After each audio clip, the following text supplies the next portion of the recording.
Sehingga di saat itu Rudy pun meminta pengertian Yan untuk menunggu sebentar lagi. Kurang lebih Rudy berkata seperti ini. "Sebentar, ini aku selesain dulu cuci piringnya. Bentar doang kok," kata Rudy meminta pengertian kepada Yan. Namun Yan di saat itu yang sudah tidak tahan dan tidak sabar menunggu lagi, lalu tiba-tiba menimpali dengan perkataan kurang lebih seperti ini. "Tapi aku udah mules banget nih, BAB-nya udah gak ketahan lagi, nanti kalau keluar di celana gimana?" kata Yan dengan nada yang mulai meninggi karena agak kesal Rudy memintanya menunggu. Halo Sobat Pena, apa kabar hari ini? Assalamualaikum warahmatullahi wabarakatuh. Hari ini kita akan kembali membahas kejadian-kejadian mengerikan, kisah nyata yang terjadi di muka bumi ini. Kisah kali ini terjadi di Sawah Lunto, Sumatera Barat pada tahun 2024. Bercerita tentang seorang pria yang mengalami nasib sial usai dihabisi secara brutal oleh kerabatnya sendiri. Permasalahannya cukup sepele, hanya karena dia dihalang-halangi saat hendak buang air besar atau BAB.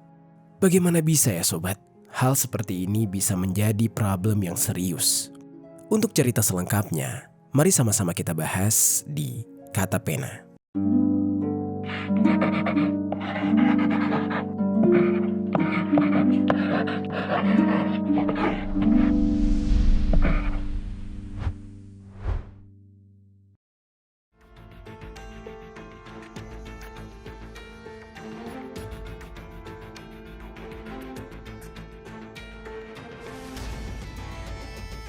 Sebelum kita mulai ke ceritanya, jangan lupa untuk subscribe channel ini dan bagikan video ini ke teman-teman kalian. Cerita ini dibuat berdasarkan berita yang sudah beredar dan diterbitkan oleh beberapa media publik yang aku sajikan dan aku rangkum dalam bentuk alur cerita. Kita mulai ceritanya. Jadi sobat, ada seorang pria yang usianya hampir saja masuk ke dalam usia senja, yaitu 58 tahun. Dia sering dipanggil oleh teman-temannya atau orang-orang di sekitarnya dengan sebutan Yan. Yan ini tinggal bersama keluarga besarnya di Dusun Lubuk Kubang, Desa Silungkang, Oso, Kecamatan Silungkang, Kota Sawah Lunto, Provinsi Sumatera Barat. Namun tidak banyak sumber yang menjelaskan secara detail mengenai latar belakang dari keluarga Yan, mengenai identitas siapa istrinya, anak-anaknya, atau mungkin apakah dia sudah punya cucu atau belum. Namun yang jelas, Yan ini memiliki peran penting sebagai mama umah dalam keluarga tersebut.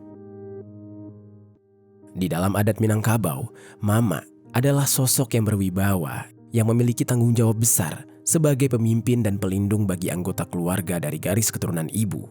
Tugas seorang mama meliputi mengatur segala urusan keluarga, memberikan nasihat bijak, dan menjaga keharmonisan serta kesejahteraan keluarga besarnya. Dia juga bertanggung jawab menjaga harta pusaka yang diwariskan dari generasi ke generasi. Keponakan-keponakannya yang berasal dari garis matrilineal atau garis keturunan ibu. Dengan peran ini, Yan memiliki posisi yang dihormati di dalam keluarga tersebut sesuai dengan tradisi yang dijunjung tinggi dalam adat Minangkabau.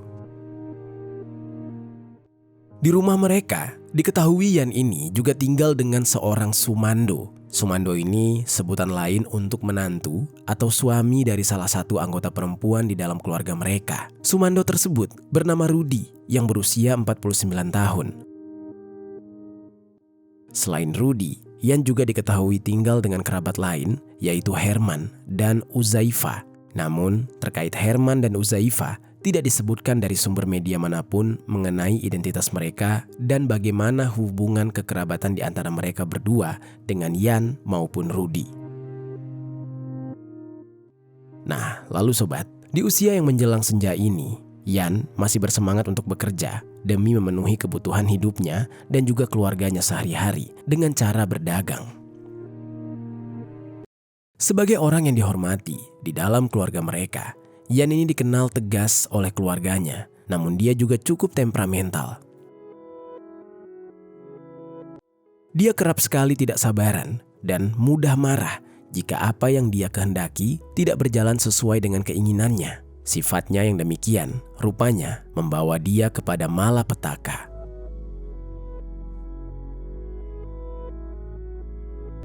Di mana pada suatu hari, tepatnya pada Kamis tanggal 29 Agustus tahun 2024, sekitar pukul 5.30 sore. Di pagi yang sejuk, udara yang begitu dingin merambat hingga menyeruak ke dalam selimut Yan, yang mana di saat itu dia masih tertidur nyenyak. Di tengah tidurnya, rasa tidak nyaman perlahan muncul ketika perutnya mulai terasa sakit, pertanda bahwa dia harus segera menuju ke toilet. Pada awalnya Yan ini ingin menahan rasa sakit perut tersebut, tapi semakin lama dia semakin tidak nyaman, sehingga dia langsung bangun dari tidurnya dan menuju ke belakang. Di saat itu kondisinya, rasa kantuknya masih belum hilang. Dia masih setengah sadar, namun karena sakit perut yang tidak tertahankan, memaksa dia untuk segera bangun dari kasurnya, dan dia sempat sejenak duduk, mengumpulkan tenaga sebelum akhirnya langsung bergegas menuju kamar mandi. Dengan langkah yang masih terhuyung-huyung, Yan yang benar-benar sudah tidak tahan, dia berjalan begitu cepat sambil memegangi perutnya. Beberapa saat dia melangkah menuju ke kamar mandi. Ternyata ada orang lain di kamar mandi tersebut, yaitu Rudy, yang di saat itu kebetulan Rudy sedang mencuci piring.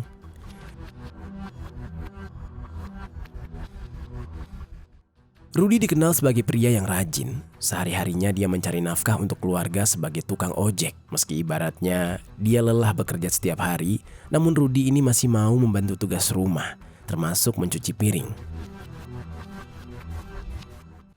Di saat itu, Rudy memutuskan untuk bangun pagi-pagi, tepatnya di waktu subuh untuk mencuci piring sebelum nantinya dia berangkat untuk ngojek. Rudy pun akhirnya menuju ke kamar mandi, di mana di sana Rudy sudah disambut dengan cucian piring kotor, yang mana di dalam keluarga mereka melakukan aktivitas mencuci piring di kamar mandi yang sama. Setelah memastikan alat cuci piringnya siap, mulailah semuanya disikat dengan spons, sabun cuci piring, dan Rudy pun lantas segera mencari posisi yang nyaman untuk melakukan pekerjaan tersebut. Namun di tengah-tengah aktivitasnya mencuci piring, ternyata Yan datang sambil memegangi perutnya. Kurang lebih, Yan di saat itu berkata seperti ini kepada Rudy. Lagi cuci piring ya? Boleh keluar dulu nggak? Aku udah nggak tahan nih, udahan dulu ya sebentar, nanti gantian, kata Yan sambil melirih menahan rasa sakit perutnya.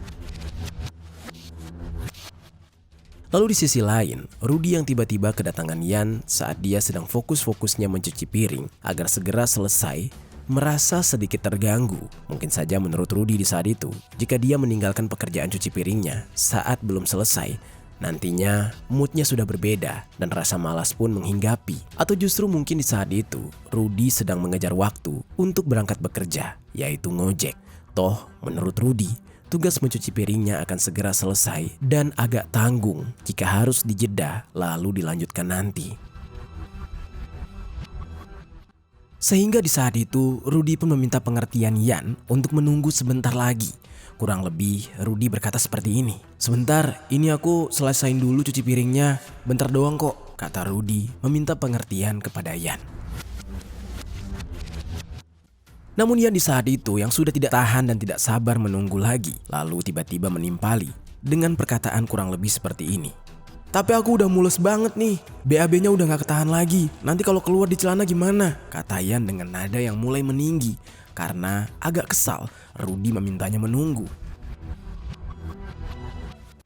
Sementara itu, Yan yang sudah tidak kuasa menahan rasa mulas di perutnya, dan Rudy yang mendengar Yan yang sudah tidak sabar lagi dan meninggikan suaranya membuat dia jadi terpancing emosi dan juga ikut meninggikan nada bicaranya.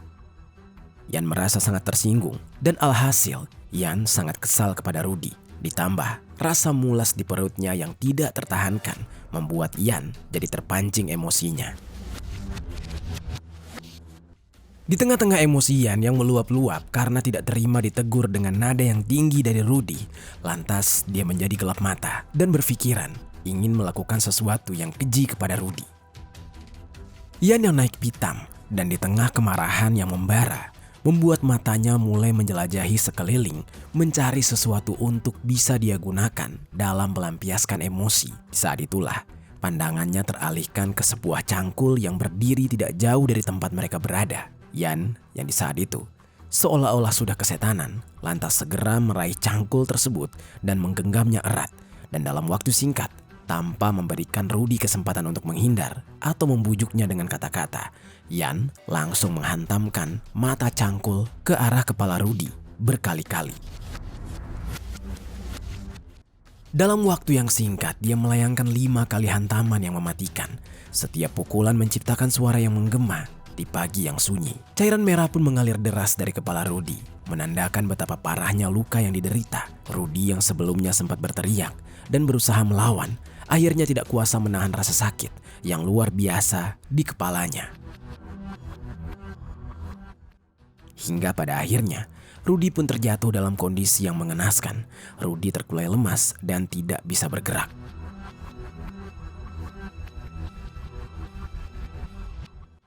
Sontak Yan di saat itu jadi panik melihat Rudy terluka parah dan berlumuran cairan merah. Lantas sakit perutnya tiba-tiba saja hilang.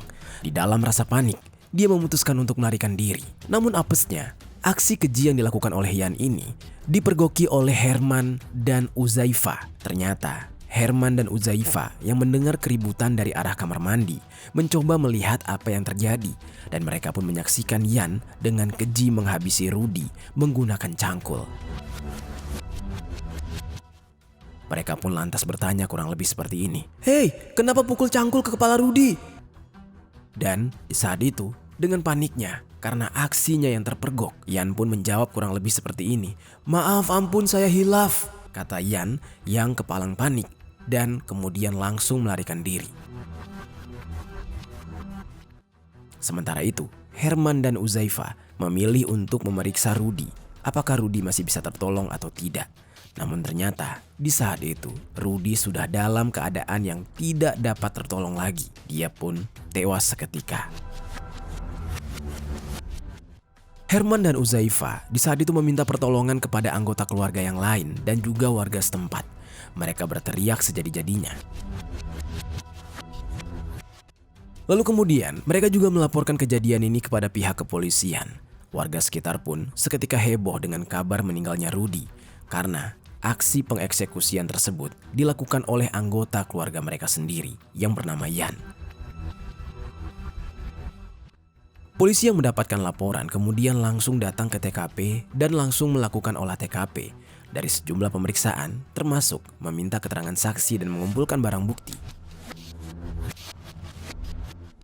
Lalu sementara itu, di sisi lain, kepanikan yang dialami oleh Yan ternyata tidak membuat rasa mulesnya menghilang. Di saat itu tiba-tiba karena sudah tidak tahan lagi ingin sekali buang air besar saat melewati sebuah masjid, yaitu Masjid Tepi Air Silungkang. Yan pun kemudian memutuskan untuk mampir di sana di toilet masjid dan buang air besar di sana. Sesaat setelah melakukan BAB, barulah perutnya lega, namun tidak dengan perasaannya yang di saat itu semakin panik usai menghabisi Rudy. Yan yang merasa semakin terpacu dengan kepanikannya, akhirnya memutuskan untuk menenangkan diri di daerah Pasar Silungkang. Dia keluar masjid dengan tergesa-gesa. Yan pun berjalan menuju Pasar Silungkang sekitar pukul 6.00. Di dalam perjalanannya menuju ke pasar, Yan bertemu dengan keponakannya yang bernama Furqon. Saat melihat keponakannya tersebut, Yan yang semakin panik dan merasa bersalah, akhirnya menghampiri Furqon. Kepada Furqon, Yan ini bercerita soal betapa kejinya dia melakukan eksekusi terhadap Rudy hanya karena masalah sepele. Yan mengaku kepada Furqon bahwa dia sudah menyakiti Rudy menggunakan cangkul sampai bersimbah cairan merah dan kemungkinan meninggal dunia. Mendengar pengakuan dari Yan, Furqon lantas sangat terkejut. Dia tidak percaya jika Yan bisa sampai setega itu. Yan pun kemudian meminta tolong kepada keponakannya itu untuk memeriksa keadaan Rudy. Dia berkata, "Tolong kamu lihat ya ke sana, gimana keadaan Rudy?" kata Yan yang gemetar saking paniknya. Furqon yang juga ikut panik lantas cepat-cepat pergi untuk memeriksa keadaan Rudy. Sementara Yan melanjutkan perjalanannya ke Pasar Silungkang. Pada saat dia sampai di Pasar Silungkang, Yan pun langsung duduk menenangkan diri. Namun tidak lama, tiba-tiba dia dihampiri oleh seorang kepala desa. Kepala desa tersebut sudah mengetahui mengenai tindak kejahatan yang dilakukan oleh Yan. Dia menghampiri Yan dan mencoba untuk mengajak Yan berbicara. Yan yang di saat itu sudah merasa bersalah. Dia mengungkapkan kekejiannya. Dan kini Yan bingung harus melakukan apa. Rasanya melarikan diri pun percuma. Kemana lagi dia bisa melarikan diri? mungkin saja saat ini dia sudah dikepung. Dan oleh karena itu, kepala desa pun mencoba untuk membujuk Yan lebih baik menyerahkan diri saja kepada polisi. Namun sebenarnya Yan yang sangat takut berurusan dengan polisi, sehingga rasanya Yan tidak mau untuk menyerahkan diri. Meskipun dia benar-benar sudah menyesal dan merasa bersalah atas perbuatan kejinya. Meskipun begitu, dengan pendekatan yang tepat, kepala desa terus membujuk Yan untuk menyerahkan diri. Dan pada akhirnya, Yan pun luluh dan setuju untuk menyerahkan diri kepada polisi. Setelah Yan setuju untuk menyerahkan diri ke polisi, kepala desa pun lantas mengantar Yan ke Polsek Muaro Kalaban menggunakan sepeda motor. Singkat cerita, setelah sampai di Polsek Muaro, Yan langsung menyerahkan dirinya kepada polisi dan dia mengakui semua perbuatannya yang dengan tega menghabisi nyawa Rudy dengan menggunakan cangkul. Yan di saat itu bercerita kalau dia melakukan hal keji tersebut secara spontan karena tidak berencana. Dia merasa kesal saat dia dihalang-halangi ketika ingin membuang air besar. Dari pengakuan tersebutlah, serta pemeriksaan atas keterangan saksi yang telah dikumpulkan oleh pihak kepolisian, akhirnya polisi menyatakan pengakuan Yan itu benar adanya. Dan Yan pun ditetapkan sebagai tersangka atas meninggalnya Rudy.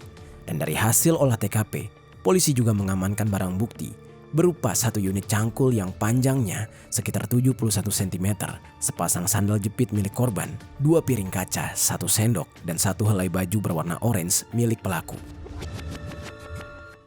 Atas perbuatannya tersebut, Yan disangkakan melanggar pasal 338 KUHP Jungto 351 ayat 3 KUH Pidana dengan ancaman penjara paling lama 15 tahun.